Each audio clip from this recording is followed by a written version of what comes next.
All right. I will call this meeting of the Wabash Township Board to order at 7:01 on September 17th, 2024.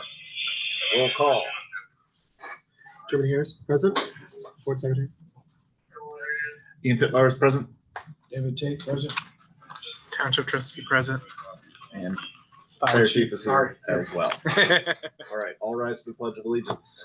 We can look at one of these guys. This one's the flag's right here. I promise.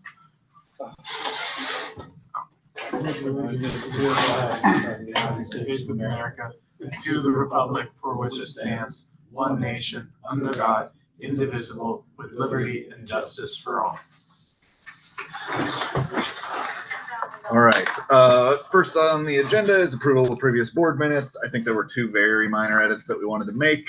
One was just a typo, and one was a couple extra words at the end of a sentence. Yep.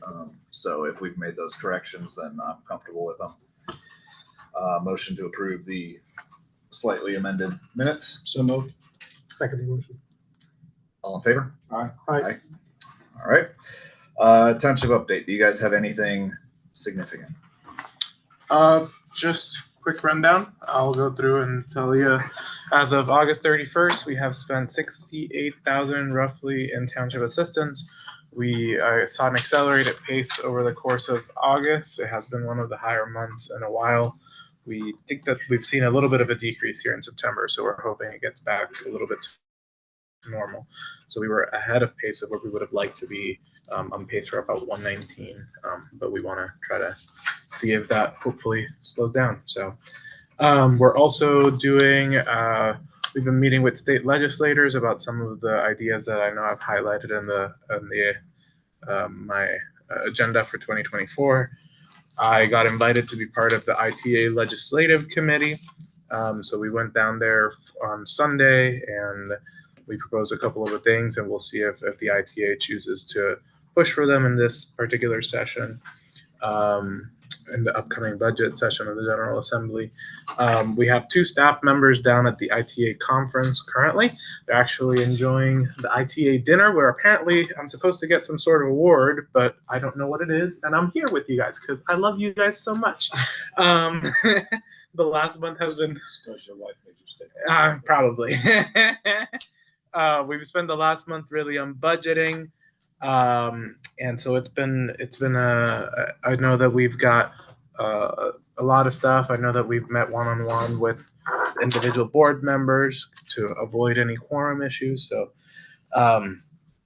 we've also gone through and done just a quick note that the October meeting will include this adoption for the budget for 2025, as well as 3 additional appropriations. One's regarding the settlement in the general fund. One is regarding the employee assistance program that we created for mental health for our firefighters. And one is for the previously approved fire truck, which is, we just need to do the additional appropriation to be able to be all square by the end of the year. So that's my quick and dirty update, since I'll be talking a lot later on. Okay. Ed, you got anything you want to add? You do not need to. No, I'm good. Thank you. All right. All right. We're going to go into public comment. We do have someone who, due to unfortunate circumstances, needs to leave at 8. So I'm going to try to stick to the rules on this one. And really, is there anybody on the Zoom? Nope. All right. So Frank, you got anything you want to talk about? Website. Yes. How do we? Well, part of that is due to us not having the budget ready until pretty late. Yeah. We've been discussing it on and off for weeks now. We got everything on there by now. It took me a little bit while longer. I'm the only man doing all of that, and I just have a couple of hats to wear. So I apologize that I didn't get it up sooner for you guys. It is all on there now and accessible for future view as well. So Can I raise a question? yes. Would it be helpful if we had a time frame for when the minutes and agenda gets up within a reasonable amount of time, so that it's not at the last minute so anybody that wants Well, to... I've said a week several times, but it keeps not happening. So Yeah. I'm wondering, we do seem to get it into the Google Drive in time. Is that publicly available, and can we link it on the website somewhere? Maybe I'll try and figure out if there's a way to do that. Because that's usually. I mean, they might have to do a little bit of navigation. Yeah, are we up to date on the posted minutes as well? Because when I looked at it earlier. I uploaded everything while they Okay. were on the fire. Okay. So the only thing that should not be there, because I haven't figured out a way to download it the correct way, is the transaction registry, because we realized that it was including some personal information. So I've just wiped out those pages, and once I'm able to get the stuff without the township assistance information on there, we'll get it on again. Yeah. So yeah, I think that's. Frank, is that what you? Is there a public comment session also for the budget? Yes. Separate one? Yes. Is that today or is that next time? That's today, because there's a Okay. budget That's what I hearing. thought. Yes. Okay. It would be. Yeah. So we can focus on that when we get there. Yeah. If there's nothing else, then we can go to that. Yeah. So technically, I'm assuming then I don't think that we finished drafting those previous board October I have and not seen them. okay. So We can then keep it on old business yeah. for now. It's fine. okay, and then when you go into the budget presentation, you'll want to call a public meeting to order and. Yeah. So motion to call a public meeting on the 2025 budget presentation. So moved. All in favor? Aye. Aye. All right. Public hearing on budget presentation. Angel, would you like to walk through Sure. the presentation? All right. I'm gonna try to keep it brief. You both have seen versions of this. I know I would say Germany focus hasn't. on the stuff that is significantly Yes. different than last year. That's what I'm gonna do. So I usually like to start with the big fish, which is the firefighting fund. Although it's actually now the firefighting and the EMS fund, so typo there. The most expensive part is the personal services. We're going from 9 shift firefighters to 12 in July of next year, based on the input from the fire department. We are continuing on track with the 10% increase in pay for firefighters. That will go into effect effective, first payroll of January. The pay structure percentages are kept the same. Longevity was kept the same. We had a significant increase in personal services there, so it was about an increase of 304,000, 24% increase.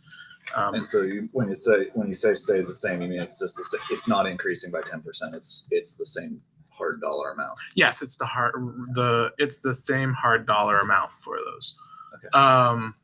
Why 12 firefighters? I know that we've highlighted that, but I always like to spend a second here. Our service area has become more suburban as we've continued to grow, and that's increased the cost and increase in run volume. As of yesterday, I pulled the data from yesterday, and we are currently on pace for 1,381 calls to 1,514 calls based on the last 3 years. Information of where we were at this point versus where we ended. The last 3 years have been very close one to the other, but we knew that it would spike. We had done about 1,271 on average over the last 3 years, so 2021, 2022, 2023. So we're, again, on pace for at least 110, maybe up to 240 runs ahead of where we landed. We'll probably land somewhere in the middle. Nothing ever goes exactly like that. So probably over a 10% increase just in call volume. Yes, probably over a 10% increase just in call volumes. Which really exacerbates the need for having full staff. Exactly. And so we are still trying to meet NFPA 1710, which has 4 firefighters being needed to roll out with an engine. So right now, where we are at when on a medical run, and I know that Ian, when we were meeting here, witnessed a little bit of that. When we're on a medical run, we will be able to have the deputy fire chief, or it can be the 4th firefighter on the truck. And then that'll be where we're at next year. Evenings and nights, a station resident would be able to be the 4th person on the truck if we are on a medical run or something like that. So we've been getting hit more back to back. You saw it on a couple of EMS runs back to back. which made a perfect example of what we are trying to accomplish here as a board and as a township, where we are seeing a lot of stuff like that. And so we've been blessed as we staffed up. That's meant a very good improvement in our response times.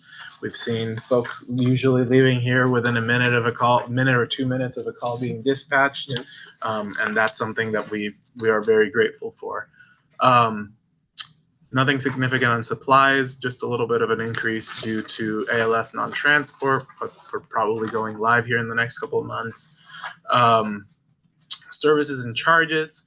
This was where we saw a big bump. I mean, it wasn't the largest. It was 12.5%.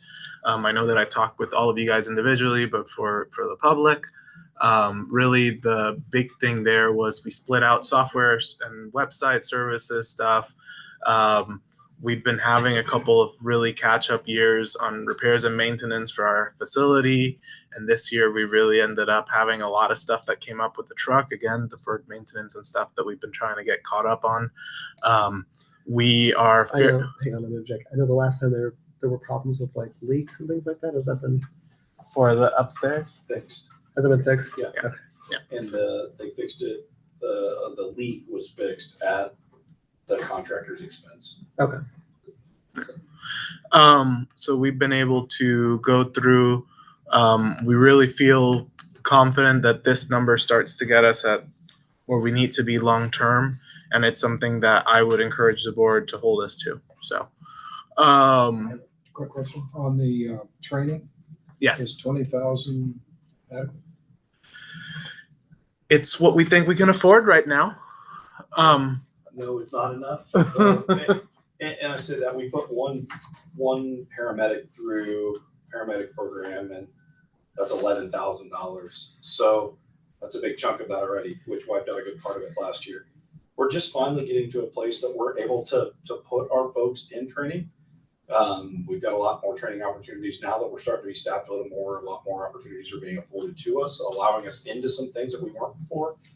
And some of them are kind of expensive, but we're also, it's not enough, but I think we can make it work. I think we can, we're hoping to try to do more inside training. We got some killer trainers internally that we're going to try to just start doing as much inside as we can. As long as you're happy with that. For now. We're happy for now. The overall firefighting budget proposal, that would put us at 1.916. So we anticipate collecting about $40,000 more in revenue, roughly speaking, than we are budgeting for. That includes a property tax levy of $1,813,765, which based on 90% of the certified net assessed value. So this number will drop eventually. It's just that we budget conservatively. That will be about 14.78 cents per $100 of assessed value. It usually drops. One note, we usually see the full 100 come in, but this year the county assessor was encouraging people to file constitutional appeals. So we'll see where we are by the time that taxes are paid.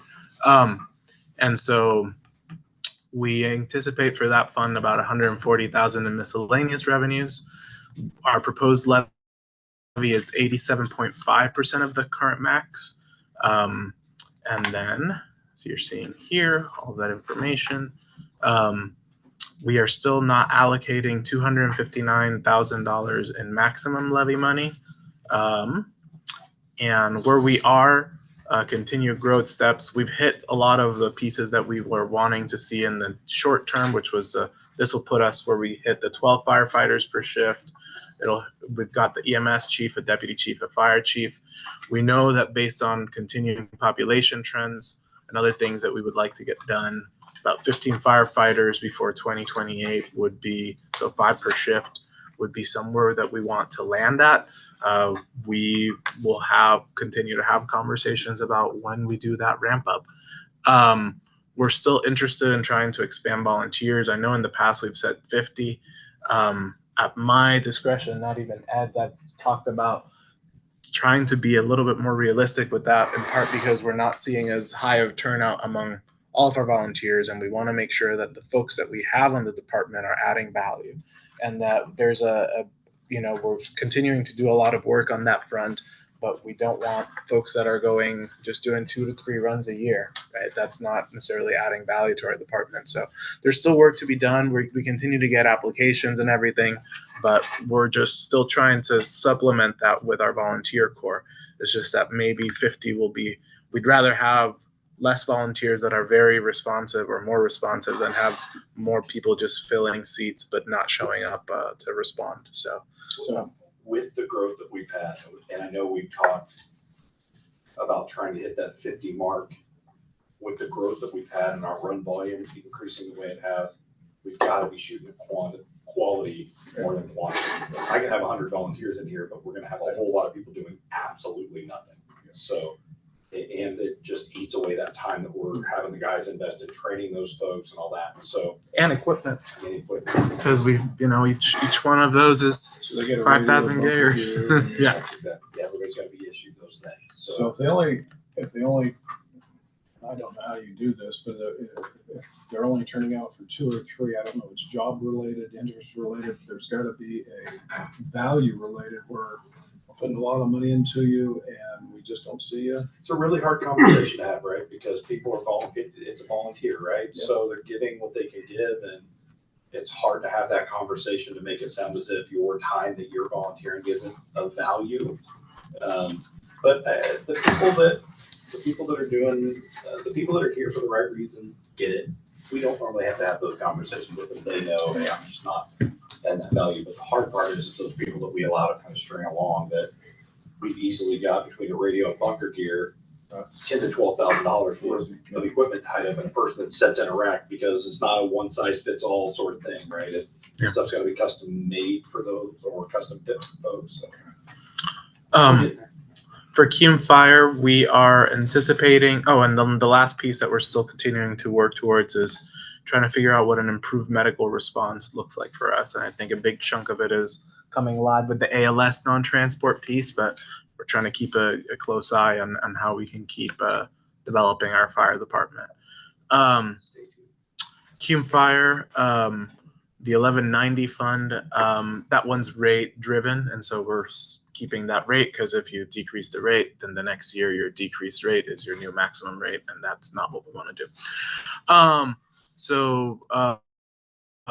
Breaking it down, we'll probably be one of the only townships breaking it down, but we wanted to give you a little bit more clarity as to what we anticipate big expenses being. Money coming in for Station 1 building improvements, or money that we will probably need to spend. We anticipate about $115,000 in projects here on this station.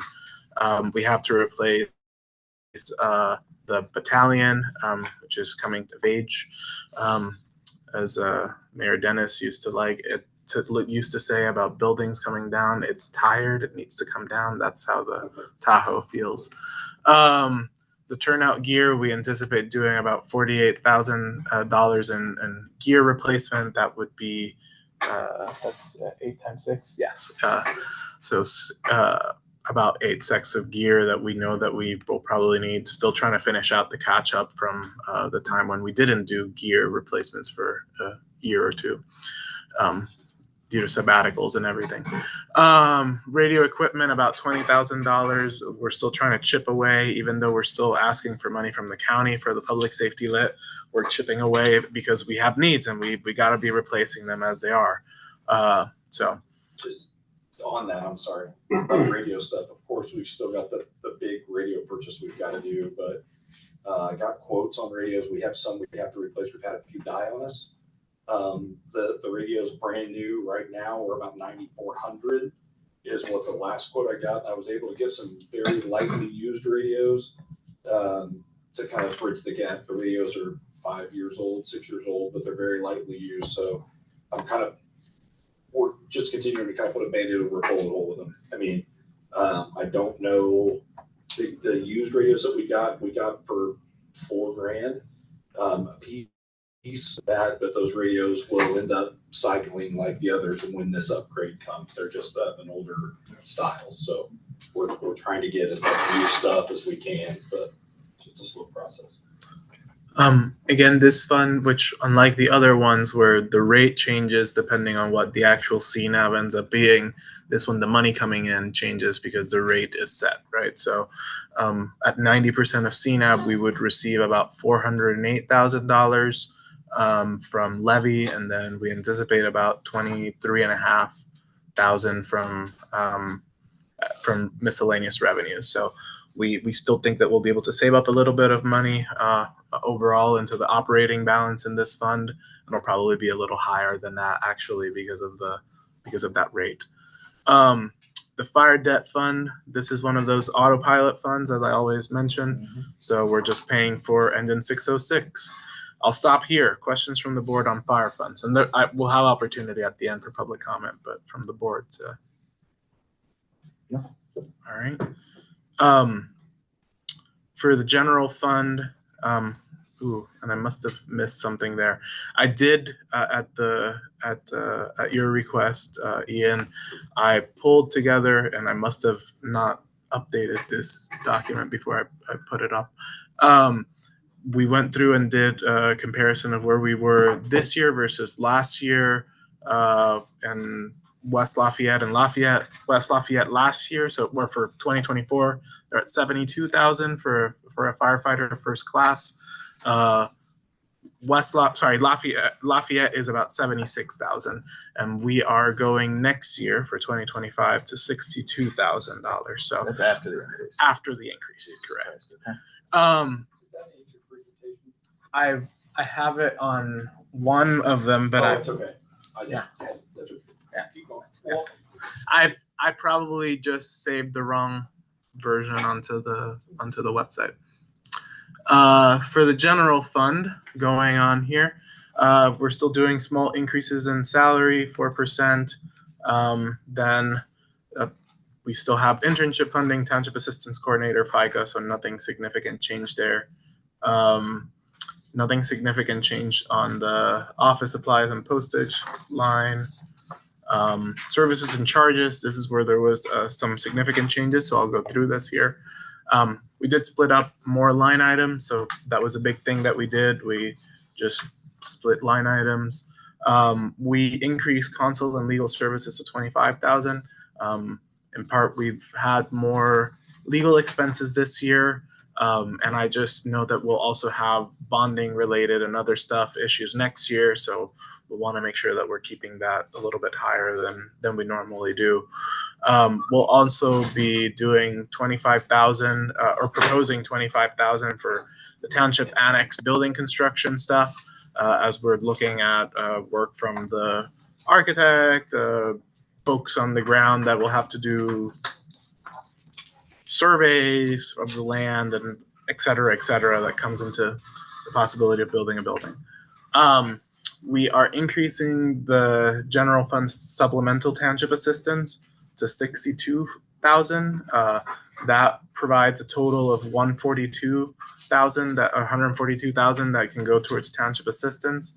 We're also trying to include on there, because I know that we've talked about doing that in the past, $5,000 towards cemetery headstones restoration and maintenance. That should be enough funding for about 50 to 100 headstones. Let me pause here for a second and make sure there's no one waiting over here. Okay. For capital, that was a big chunk. I'll take a step here. Any questions on that? I'll have one on the capital outlays. Okay. All right. For capital outlays for cemetery infrastructure, technology replacement, and office furnishing, we went down 10,000 in cemetery infrastructure, which is money that we have set apart for stuff like fencing, etc. So literal build related stuff. We haven't been needing to spend nearly as much money there. This year we're hoping to fix, we're still hoping to do that with this year's money actually, to fix the McCormick fence. It just doesn't look good, and so we're trying to improve that fencing. It's kind of floating in the air and being held together by like a band or something, and so we don't think it looks nice. So we're trying to do a small improvement there, but that shouldn't be particularly expensive, knock on wood. Technology replacement, we're just doing a little bit more since we've got a few more staff members on board, to make sure that we have enough money for regular stuff. And then office furnishing, just a small increase, but we don't really anticipate needing to use a lot of it. You had a question there. So we talked about the infrastructure for several of the cemeteries, and they're looking much better than they have in the past. Mm-hmm. The part of the fence at Sandridge is still broken. And I've asked for the last year as an estimate for the trees to be trimmed or removed, specifically at Sandridge, because there's several large oak that are basically dead. Yeah. And if they fall. I think we got a quote for that, and my understanding, I can verify with Amy, who would have managed that particularly, is that they're in the schedule for some of those bigger expenses that were coming in. That's my understanding for the oak at Sandridge, but I don't know off the top of my head right now when it was scheduled for. Okay, I can get that answered for you. So I'm thinking it should be before winter sets in, because ice and everything is going to bring that Yes. tree down, which will affect falling on the headstones of the fence. Mhm. Okay, thank you. Yeah.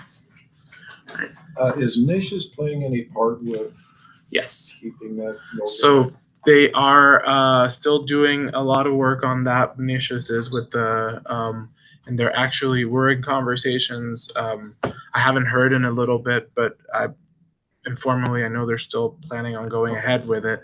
They would like they're interested in the possibility of taking over the whole cemetery, and so us doing a transfer to them for it. This is an obtuse type question, but there was always a large pile of refuse and limbs and stuff at the back Yeah. of that. Yeah, it's just people come and drop stuff. I My think understanding. that's some of it. I think the mowing crew, that they're going through and they pick stuff up, they just pile it back there. Yeah. I had told Amy at one point, I don't have a problem sending the guys down to just burn the pile up if we need to at some point. So Yeah. I don't go down there often. So Yeah. if it needs to be done, so just let me know. Yeah, We'll send the guys down. there's empty plastic containers with flowers and stuff laying back there, and it's, thank you. For the general fund overall, we are at 429,000 budgeted. We will receive revenue of at least $477,000.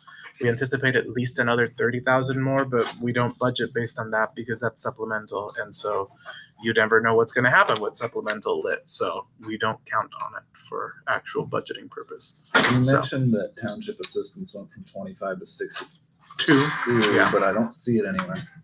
I see an 18K increase on prescriptions. That's in part, but that's because this is for 25 to 62. I apologize. Or did you mean from 25 to whatever that is, 43? Let me make sure that I didn't make a mistake there. I suspect that I typed a number wrong. Let me pull the actual budget for you. Okay. So 2024, 25, and I can make that correction to if there was an issue there in the presentation. So let's go to general fund. Yeah, did I put 1,800? Is that the issue? No, you put 18,000, but that still 18 and doesn't take 7. you from 25 to 62. So it's 18 to 7. That's 25. Do I have that on there? There's 7 that was grounds maintenance, but that's not township assistance. That's what I happened. think you actually put 800. I think you shifted everything down. You're probably right. I'll have to fix There's a that bunch for of blank the. ones Yeah, up there it above is. too. I think you've just copy pasted. Okay, I'll fix that so to make sure that on the website it has the more up to date thing. Okay.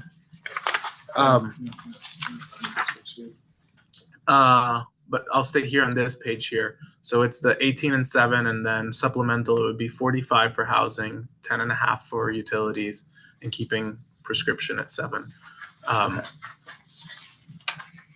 I apologize for that mistake on my part. Okay. We're visiting the website. Let's see here. Yeah, in fact, That's the only mistake you make. That's actually. And then so that's the general fund one. Then we have the township assistance line items. That's just essentially using up our money coming in, money coming out. So budgeting 79.5, that's just versus 75.4. When you combine those two, that's where you got the 142 from. We anticipate getting about 76.9 in revenue, so that operating balance will decrease a little bit on the township assistance fund, but nothing major. Rainy day fund. I know that I had to talk a little bit through this, so I'll make a quick note on this one. We have to go through and do a reduction in rainy day budget. That can just be a resolution prior to the end of the year, and then that allows us to budget the full 25 for next year. So we'll just need to, because we don't have a ton of money in rainy day, the township, prior to us taking over, I know I've mentioned it before, and prior to my predecessor as well, the rainy day fund was being used to fund the fire department, so it always ran dry, and so it doesn't have significant amount of money in it. We don't really have right now. Our biggest non-fire balance is on the general fund, which I don't find necessarily problematic because we can always do additional appropriations and the general fund can be used for any purpose of the municipality. So I'm not super concerned about that, but I always like to have a little bit of wiggle room there, and we don't have a ton. So if we have money left over at the end of the year, I'll probably move money over to I'll request that you guys authorize moving money to the rainy day fund. Makes sense. The property tax rates overall. So this is a summary page for unincorporated Wabash Township. That's 19.25 cents. Obviously, most of it in fire protection. Everything but like 0.2029. So almost 19 cents in fire protection. Within city limits, because the only thing that's really being there is such a low levy, it's 0.29 cents, which is what we've been talking about. For the median taxpayer in unincorporated township, just to note, this would be in 2023, we ended up with a real tax rate of 13 cents. 2024, we ended up with a real tax rate of 16 cents. We're projecting 19.25 cents based on 90% of CNAV. If the trend continues and we don't lose significant amount of money on the CNAV, it'll actually come down to about 17.65 per $100 of assessed value. So any questions from the board on the overall number? Or the budget as a whole, the budget presentation? I know we sped through it for David's, in the interest of David's time. I know you're a newer board member, Germany, so. I'm still taking it all in. Very, very comprehensive.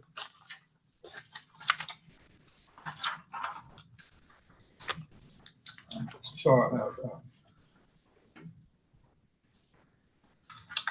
a question. Yeah. I'm reluctant to ask this, not because I'm just thinking of,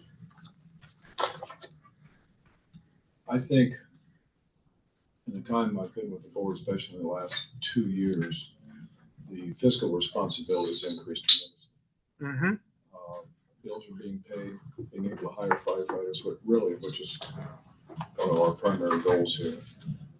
And when I talked to you earlier, we talked about the future, and I think this is an excellent start. I just want to have a caveat that says that the decision makers in this room, with the chief and you and the board members, I think are doing a really good job of being prudent, but also looking ahead. And I don't want to look so, and I know I'm always talking about the future. Because this township is growing at such a rate that the other townships aren't. And if we don't do our job by planning for 2 to 5, 10 years down the road, and with that, I just want to make sure that we are very cautious about not spending so much money for the future we can't pay for today. And I think this budget goes a long way. Mhm. So I'm all for it. I just want to make sure that, I mean, especially our biggest goal here is to make sure in the department get what they need. Yeah. And I don't think the average person knows how much it costs to do that with the minimum amount of funding we get. Yeah. And it's that fine line between, I'm going to spend money for the radios, the equipment, their training, but if we don't have the money now, we can't spend it in the future. So Yeah. I think you've done a good job. Yeah, we're trying to keep that balance. I went down, like I mentioned, to the IT8 conference before it started for the legislative committee. There was a guy out there, a Republican trustee, that said, "Well, I took over a township that it was all volunteer, and it just wasn't working." And so I went through and I did the population growth appeal, and the next year we had 17 firefighters on shift, and I was like, "Holy crap! How do you accomplish that?" Like, I mean, that's, and they're about our size. It's a big endeavor. I think that we've tried to balance like the ramp on so that we're not like fully jumping from very, very low taxes to still low compared to our median taxes for other communities for fire protection, but it's still a jump. People feel it. It's people's money. So I think we've tried to be judicious and to like demonstrate why we're asking for the money and what we're trying to spend it on. And we'll continue to do that as we have more conversations about what the future holds, what services look like, are there potential revenue streams, grant funding, et cetera. We applied for grants, and every Friday we go in and check in and see if we've been able to receive it. But obviously grant funding is not guaranteed. And if we don't get it this year, we'll try again. But we're trying And to. you can't get it unless you ask for it. Exactly. The only way you're guaranteed to not get it is if you don't ask for it. So we've been trying to be prudent and to look at other revenue streams. I think over the time I've been trustee, we've brought in $383,000 in grant funding so far.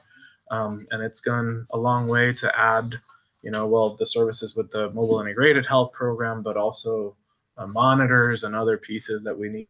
So we'll keep doing that.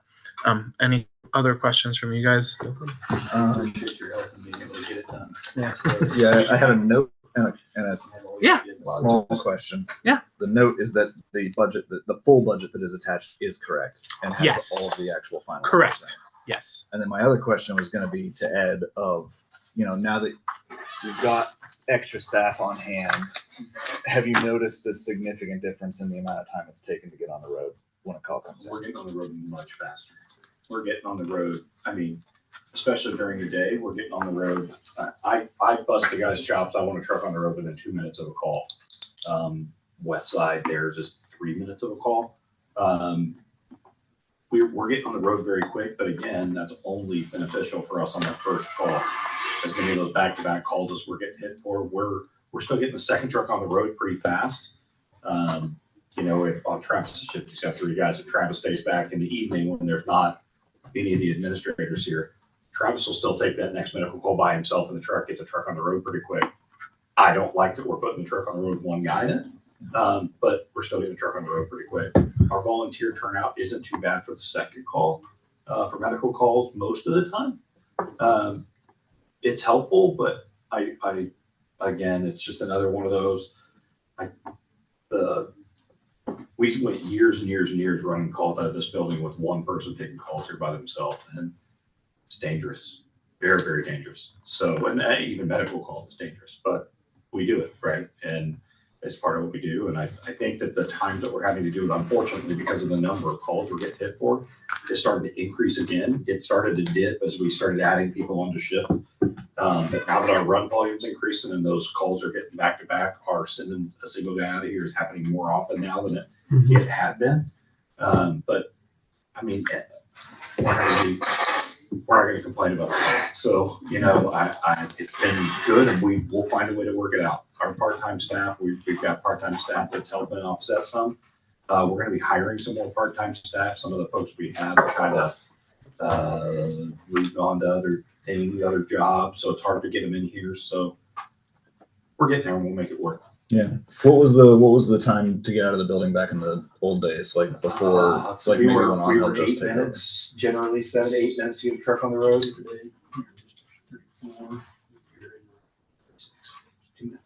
Yeah, I mean, the bulk of our runs that we're paying attention to, that's something my shift officers and I am paying a lot of attention to, how quickly we're getting trucks on the road.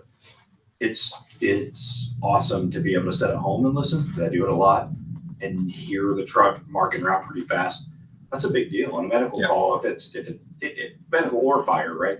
Today, Otterman's fire that the guys just backed in from, Otterman actually got hit for that structure fire. It was theirs. They were already on a call, and our guys were packed up in the truck ready to roll out of here before we even got hit for the call. So we were out the door within 30 seconds of the call. So on scene within 3 minutes of the call. So And that emptied our whole station. it did. And again, we can talk medical call. We all understand the benefit of a medical call, getting somebody there faster. Fire calls. We had a fire up here on 300 North or 300 West 2 weeks ago, 2.5 ago. We had a truck on scene within, fire was under control within 7 minutes. Oh. That is unheard of. That's unheard of for a career department. So our guys got out the door and we saved 3/4 of the house. So to me, those are those little victories, right? We have to take those victories as we have them, or we have to celebrate them. But it's only going to take the days of them running 9 calls in a shift. And a lot of those calls are stacked, that it will seem to somebody like they're not getting benefit from us having people. If you're the 4th call in that stack, you feel like there's no benefit to you, right? So we appreciate it. We're doing our absolute best to try to continue that across all of the calls, get the truck out the door fast, but I can't. As much as I want a truck out the door in 2 minutes, if I'm being realistic, at 3 a.m. when he's still trying to figure out what his name is coming down the stairs, that's hard to force the 2 minute truck, but they make it happen. So. Yeah, and I'm just trying to highlight, we took a big increase last year to get more people on staff, and I think we've seen a lot of bang for that buck. And with this run volume increasing, if you want to keep it, you can only do so much with a set amount of resources. So That's exactly right. if the demand's going to increase, something's got to give. I know that last year, or in 2022, so 2 years ago, you did an analysis with like a little tableau that showed like how many runs per firefighter on shift. And most of the departments we were comparing ourselves to, there was one exception where they had like only 70 calls per firefighter on shift because they were a district that was able to do a lot more than we were able to. But most of the departments, including West Lafayette and Lafayette, are in the 190 to 210 calls per firefighter on shift. Even with the 4th firefighter, we'll still be at about 350. So, that tells you, then I thought, like, how many firefighters is that? And that comes out to about 7 or 8 firefighters per shift that we would need to fall in that range that other departments have as of today. And I think that still highlights how, our staff is running a lot, and we pay less than comparable departments. We run more than comparable departments. And so we want to make sure that we're trying to be judicious and planning ahead and forward and thinking about the long term. But that's what we've had to ramp. I know I don't have to sell any of you guys on that, but that still highlights that. I think that another thing that's important to me, and that's the part that's often lost, is we as a township, you guys all have an obligation to provide fire protection for the people that live in this community. I have a responsibility to make sure that these guys' lives outside of here is livable, right? If they're here and they're running 12 calls in a shift, it's my job to make sure that we've got the people here to help offset those calls. So 350 calls when everybody else averages around 150 calls. That's a lot. That's getting off duty at 7 o'clock in the morning after working 24 hours, and that off day's shot because you ran your butt off all night long. There's a whole lot of things they have to be able to have a life and a family outside of here That would be my word. Yeah. I mean, as dedicated as you can be when it comes to. I mean, all of those things boil down to you need people to do the job, and you need them on staff. And if you do all of those things, people are just going to leave. And the guy, I think, again, you guys understand, we repeat it to death, but the people that we have here aren't here for the money we pay them. They're here for the right reason. They're here because they want to do the job. They want to be involved. Most of the folks are here. A lot of the younger folks are here because they see this crazy growth we're going through and they want to be a part of it. And that's awesome to be able to have something here that they want like that, because it's not the money, it's not the crazy opportunities we can offer. So to me, that burnout, that buffer of burnout is far smaller for us than it is a lot of places. Those places that you go to Purdue Fire Department, it's a great place to work. But if you decided you just didn't want to chase fire alarms and drop Tiffany every day, you don't have a lot of choices, right? Because you're paid so much that your ability to go someplace else and make that money is not great. We have a very small buffer here to be able to keep our people engaged, motivated, and hungry to be here for the right reason. So to me, our ability, and we've talked about wanting to grow for years, right? And normally he's the guy that's saying, what if we get this many people? And I love it. I would love to have 10 guys and shit, but I also think we have to do it the right way. We have to be ready for it. Yeah. And I know that, as we've mentioned, and we'll continue to go through it with you guys, we continue to grow very, very quickly. We anticipate that in a couple of years' time, we'll be eligible for 3-year appeals, which essentially would allow us to keep the tax rate frozen.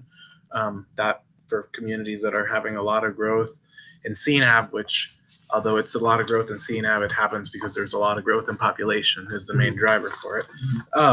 We might be able to start to see, the ability to increase our maximum levy to keep the rate frozen. Obviously that's not guaranteed, but we'll keep you guys posted as the years go by about what that looks like, and we're planning for that. We know that in a X number, 2032, our department will be eligible again for a 10-year population growth appeal. Whoever's in my seat then will probably have to seriously look at that, because we know that we're going to need that to be able to meet the standard of a growing community. But for right now, we're doing all we can. So any final questions before you move on to the public comment piece? Yeah, I don't have any, you guys. All right, we can move on to public comment before we close out the public hearing. Have we got anybody? No. I don't think so. Hey, Frank Hannon, 3522 Alicia Drive. Just a couple things. I've always believed that I've always had the belief that public safety is the number one responsibility of all government, especially local government. So I have no problem with the addition of new firefighters. I have no problem bringing everybody up to market. Okay, not whatsoever, because I think that's the primary responsibility is the safety of the general public. I've always felt that way. One of the questions I had you already answered with future plans. As long as all that is backed up by data, I have no problem with it. Okay, as long as if all those expansions are backed up by data, I don't have any problem with it. From my experience on the East Coast, where things are more accelerated in regard to volunteer fire departments, you'll experience it here too. Eventually, you won't have a volunteer fire department at all, because eventually things happen and there's a breakup. And that's happened more on the East Coast, started happening 15, 20 years ago on the East Coast, and it will happen. It will happen here. So you have to put that in the back of your head also, that is going to happen. The other thing is that happens, and I've lived through 3 very bad ones, is somewhere in the near or far future, there will be a big economic downturn. It always happens.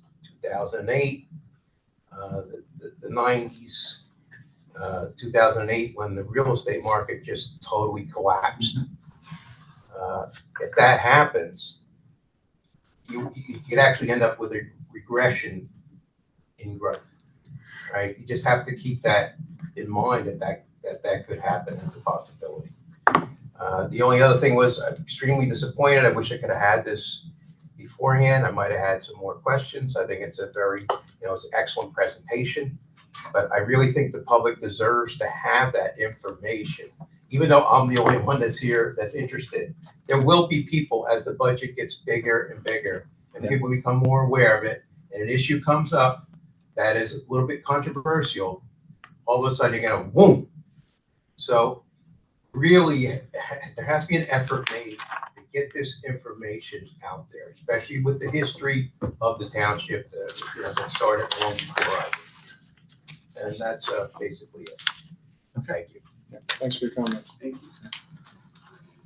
All right, motion to adjourn the public hearing section of this meeting. So moved.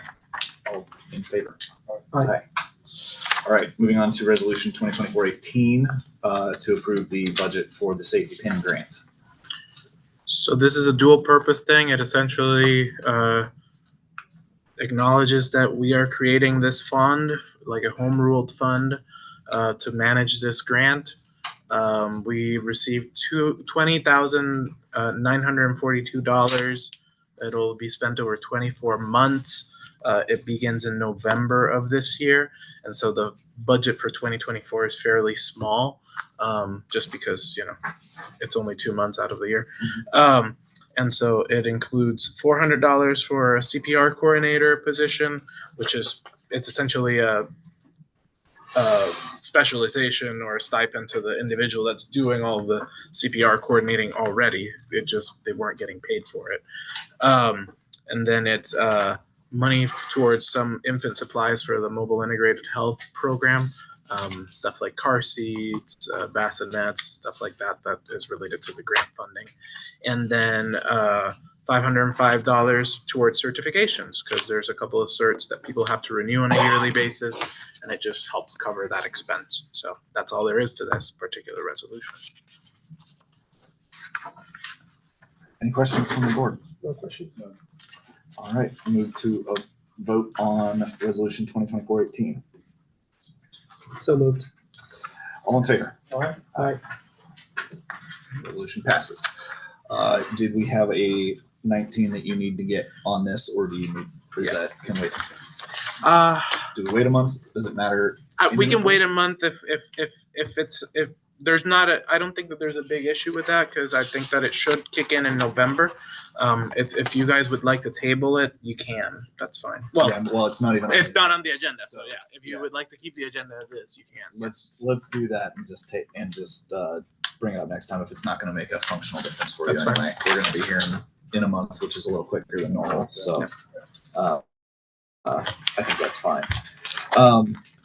Future meeting dates. So this was the public hearing, no voting on the budget. This is just for showing it to people. October 15th is our next meeting. That is where we'll do the actual vote for budget approval. And then we will have a break until December after that, as we get done with the big business of the year. Anything else that folks want to add? Just a note, I will be out for 2 weeks on vacation from November 16th to December 1st. I'll be going to India with my spouse, with my wife, but I'll be back. I promise I won't keep my trailer over there. Have fun. It'll be an interesting trip. Thank you. All right. It is 7:54. Move to adjourn the meeting. So moved. All in favor? Aye.